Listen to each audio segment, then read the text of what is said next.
23, the home port of the Pacific Fleet, the largest naval installation on the West Coast, home to dozens of ships, tens of thousands of service members, and some of the most sensitive military operational data in the United States government. Machinist's mate 3rd Class Jinchao Wei, 25, also known as Patrick Wei, walked toward the gangway of the amphibious assault ship USS Essex exactly as he had done hundreds of times before.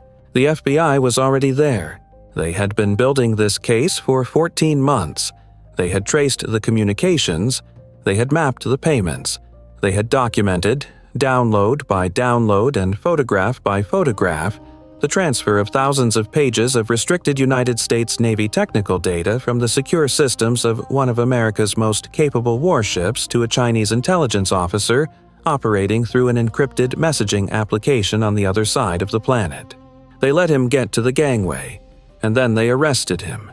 This is the story of Jinchao Wei, a sailor who took an oath to defend the United States, held a federal security clearance, served aboard one of the Navy's most capable warships, and sold what he found there to the People's Republic of China for $12,000. This is also the story of something larger, of a method called virtual espionage by U.S. counterintelligence officials that the Chinese intelligence apparatus has refined into one of the most productive recruitment pipelines operating against American military personnel today. Wei was not the only one, but his case was the first espionage prosecution under U.S. Code Section 794 in the Southern District of California, first of its kind, in a district that includes Naval Base San Diego, the home port of the Pacific Fleet. Let's go back to February 2022. Jinchao Wei arrived in the United States from China in 2016. He was 16 years old. His mother, Mingli Mei, had moved them from China to Wisconsin, where Wei graduated high school. He enlisted in the United States Navy. By 2022, he was a machinist's mate aboard the USS Essex, a WASP-class amphibious assault ship capable of deploying Marine forces, launching aircraft, and conducting sustained operations across the Pacific. He held a security clearance.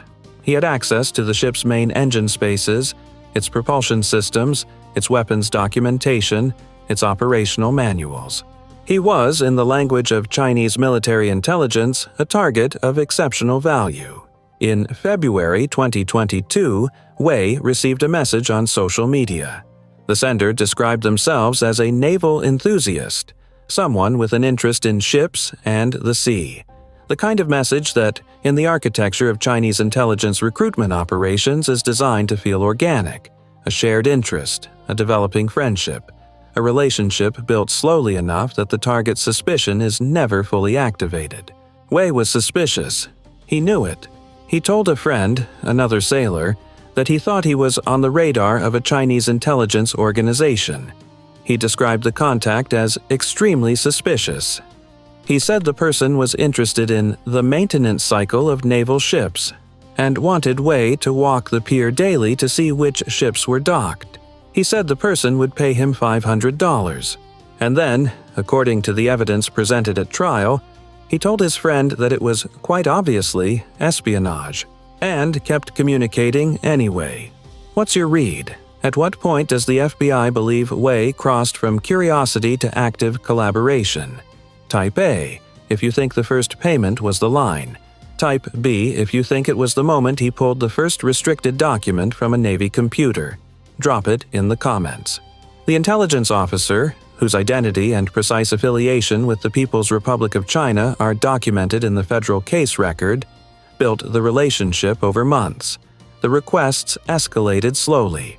Photographs of the Essex first, then videos, then the locations of specific Navy ships in the San Diego harbor, then descriptions of the weapon systems aboard the Essex, then the pivot that transformed a foreign influence operation into a full espionage case, requests for technical documentation. Wei had access to restricted Navy computer systems. He used them. Between March 2022 and August 2023, 18 months, 547 days, Jinchao Wei transferred thousands of pages of technical and operational information from the Navy's restricted systems to a Chinese intelligence officer. He sent photographs and videos of the Essex and other ships. He provided the locations of Navy vessels. He described specific vulnerabilities and maintenance problems aboard ships stationed at Naval Base San Diego. He described the defensive weapons of the Essex in detail sufficient for military analysis.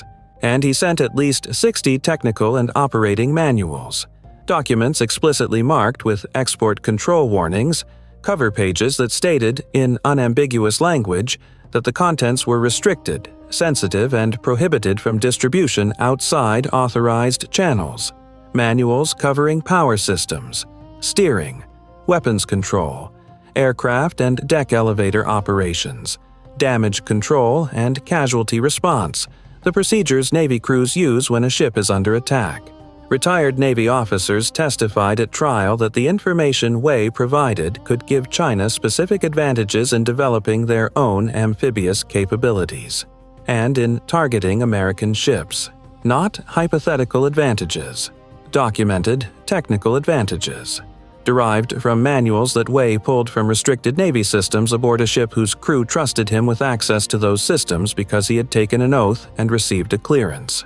In exchange, $12,000 over 18 months, paid through a handler who communicated exclusively through an encrypted messaging application and used what federal prosecutors describe as encrypted digital drop sites for document transfers. Subscribe and hit the notification bell, because the trial evidence in this case, particularly Wei's own communications and the testimony of retired Navy officers about what China received, is one of the most complete public records of active Chinese military espionage against U.S. naval assets ever produced in open court. On February 5, 2023, 6 months before his arrest, Wei sent a text message to his mother. Other Chinese serving in the U.S. Navy are still trying to figure out how to make extra money and driving cabs. Pause. Whereas I am just leaking secrets. He had also, investigators discovered, searched the internet for a prior DOJ press release about a Navy employee convicted of espionage. He had read the case. He had read what that person did, how they were caught, and what happened to them. Then he kept going. The FBI and the Naval Criminal Investigative Service, NCIS, had been tracking the operation for 14 months. The counterintelligence case that identified Wei as a subject began through intelligence channels that remain classified. What is public is the forensic record. The communications, the payment trail, the document transfers logged against Wei's access records in restricted Navy systems. By August 2023, the case was built. The evidence was documented.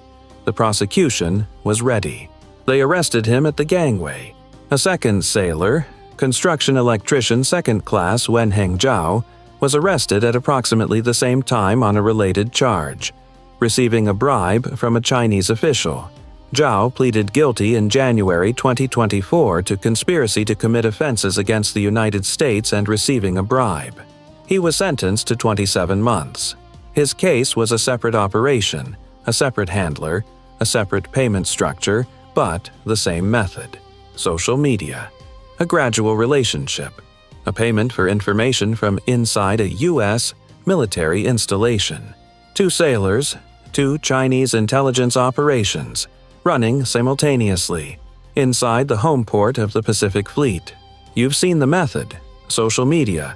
A gradual relationship. Escalating requests. Encrypted transfers. What would you have done when Wei told his friend it was quite obviously espionage? If you were that friend, right then, in that conversation.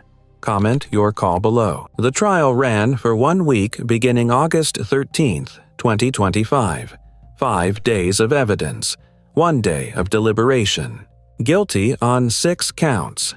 Conspiracy to commit espionage, conspiracy to violate the Arms Export Control Act, and 3 counts of violating the Arms Export Control Act. Acquitted on 1 count of naturalization fraud. Espionage, under U.S. Code Section 794. The charge the prosecutors described as reserved for the most serious circumstances involving the passage of national defense information intended to harm the United States or for the benefit of a foreign power. The first time that charge had ever been brought in the Southern District of California.